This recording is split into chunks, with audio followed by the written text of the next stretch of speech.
Subscribe कीजिए royal teacher को education संबंधी न्यूज़ तुरंत पाने के लिए। विधानसभा चुनाव 2023 मॉक पोल का प्रमाण पत्र इस प्रकार करें जारी। PO1 से PRO तक के सभी के होंगे हस्ताक्षर। आयोग के नवीनतम दिशा निर्देश हुए जारी, जिसमें 5 भागों में विभक्त है ये मॉक पोल प्रमाण पत्र। जी हाँ साथियों, लोकतंत्र इसके इस महाकुंभ में आप सभी का स्वागत है। विधानसभा चुनाव 2023 की घोषणा हो चुकी है। राजस्थान में आप सभी जानते हैं कि 25 नवंबर 2023 को विधानसभा के चुनाव है। इससे पूर्व हम सभी को चुनाव हेतु प्रशिक्षण दिए जा रहे हैं। इसी कड़ी में हमने चुनाव के प्रशिक्षण के पहले वीडियो में जाना मॉक पोल कैसे करवाते हैं। इस वीडियो के अंतर्गत हमने बताया था कि मॉक पोल की प्रक्रिया क्या रहेगी, वीवीपैट को ईवीएम से यानी वीवीपैट को बीयूसीयू से कैसे कनेक्ट करेंगे, उसके बाद क्या प्रक्रिया रहेगी, 7 पर्चियां अलग रहेगी और 50 पर्ची अलग रहेगी। आज हम जानेंगे मॉक पोल की प्रक्रिया के बाद मॉक पोल का जो प्रमाण पत्र जारी करना है वो आयोग के नवीनतम दिशा निर्देश के अनुसार किस प्रकार जारी करना है। बात करें मॉक पोल के इस प्रमाण पत्र के बारे में, तो मॉक पोल की प्रक्रिया जब पूर्ण हो जाएगी उसके बाद आयोग के नवीन दिशा निर्देशानुसार पीठासीन अधिकारी PRO उसे उपलब्ध करवाए गए निर्धारित प्रपत्र में मॉक पोल प्रमाण पत्र है वो जारी करेंगे। नवीनतम दिशा निर्देश क्या है उसके बारे में जान लीजिए। निर्वाचन विभाग के परिपत्र संख्या 4082 25/8/2023 के अनुसार पीठासीन अधिकारी की रिपोर्ट के रूप में यह प्रमाण पत्र 5 भागों में विभक्त किया गया है, जिसमें पीठासीन अधिकारी की रिपोर्ट का प्रथम भाग है वो मॉक पोल प्रमाण पत्र कहलाता है। यानी इसका जो प्रथम भाग है, फर्स्ट भाग ही प्रमाण पत्र कहलाता है मॉक पोल का, लेकिन 5 भाग भरने हैं। इस प्रमाण पत्र के प्रत्येक कॉलम को सावधानी पूर्वक भरना है। प्रमाण पत्र में वर्णित कार्रवाई करते हुए पोलिंग एजेंट के नाम पार्टी सहित अंकित करते हुए हस्ताक्षर करवाने हैं और प्रमाण पत्र पर मतदान दल के सभी सदस्यों के नाम लिखकर उनके हस्ताक्षर करवाने हैं। मतदान दल में जो भी है PO1 से लेकर PRO तक के सभी के इसमें हस्ताक्षर होंगे। मतदान दल के कार्मिकों को निर्देशित किया जाता है कि संपूर्ण कॉलम की पूर्ति उपरांत पढ़कर ही हस्ताक्षर करें। पीठासीन अधिकारी की रिपोर्ट का प्रथम भाग यानी मॉक पोल प्रमाण पत्र जो कहलाता है वो कुछ इस तरह से रहेगा, जिसमें पहले नंबर कॉलम 1 के अंतर्गत आपको लोकसभा विधानसभा सामान्य उपचुनाव 2023 लिखना है। उसके बाद विधानसभा निर्वाचन क्षेत्र की संख्या और नाम यहाँ पे लिखना है। उसके बाद संसदीय निर्वाचन क्षेत्र का नाम और संख्या, मतदान स्थल की संख्या और नाम। मॉक पोल का जो प्रमाण पत्र आप जारी करेंगे उसमें अभ्यर्थी का नाम नोटा सहित संपूर्ण जय सहित अभ्यर्थी का पूर्व मुद्रित नाम यहाँ आपको डालना है। मॉक पोल के दौरान डाले गए मतों की संख्या आपको डालनी है कि जैसे 1 नंबर को कितने वोट डाले गए, 2 नंबर को कितने डाले गए, 3 नंबर को कितने डाले गए, उन सभी की संख्या यानी ये मॉक पोल के दौरान जो डाले गए हैं उसकी संख्या यहाँ पे दर्ज करनी है। उसके बाद जो अगला कॉलम आता है वो आता है कि परिणाम की जांच के समय CU में प्रदर्शित मतों की संख्या कितनी थी, अभ्यर्थी के पक्ष में वीवीपैट की प्रिंट स्लिप की संख्या कितनी थी, CU में प्रदर्शित परिणाम एवं वीवीपैट की प्रिंट स्लिप का आपस में मिलान हुआ या नहीं, और दल के संक्षिप्त नाम और हस्ताक्षर, अभिकर्ता के हस्ताक्षर। नीचे की ओर नोटा भी लिखा आ रहा है, नोटा सहित आपको गणना करनी है और योग यहाँ पे दर्ज करना है। उसके बाद आपसे जो प्रश्न पूछा जाएगा इसी के अंतर्गत जो PO1 से लगाकर PRO सभी तक के यानी मतदान दल के सभी के हस्ताक्षर होंगे। यहाँ पूछा जाएगा भारतीय मानक समय के अनुसार कंट्रोल रूम में यूनिट में समय का प्रदर्शन आपको मिनट अधिक कम यदि कोई हो तो भी दर्ज करने हैं। माइक्रो ऑब्जर्व यदि मतदान स्थल पर तैनात है तो उसके हस्ताक्षर और पीठासीन अधिकारी के नाम और हस्ताक्षर यहाँ दर्ज होंगे।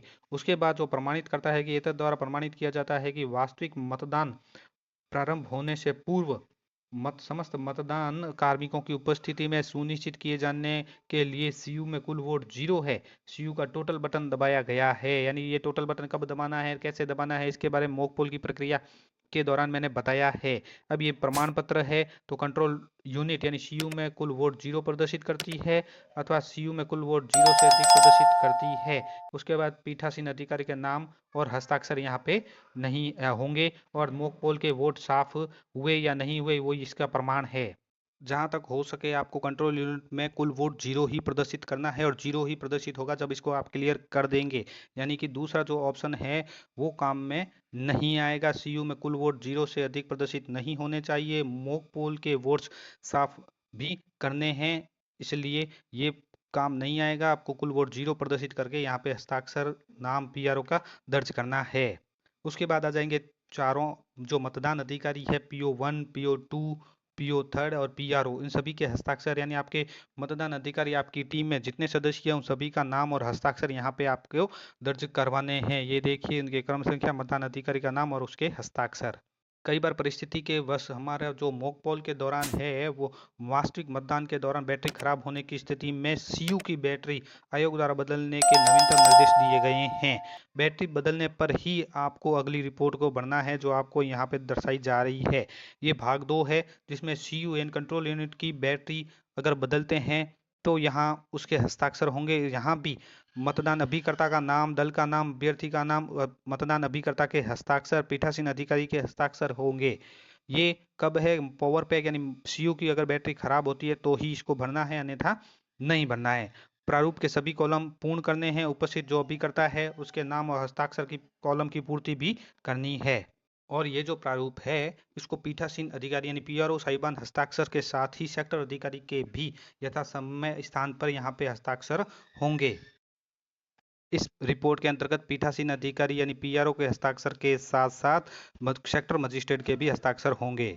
अब आती है भाग थर्ड की बारी जिसमें आपको मतदान समाप्ति के पश्चात जो सीयू यानी का क्लोज बटन दबाना है उसके बारे में भी प्रमाण पत्र जारी करना है। तो इस प्रारूप में पीठासीन अधिकारी सहित मतदान दल के समस्त कार्मिकों के नाम और हस्ताक्षर आएंगे।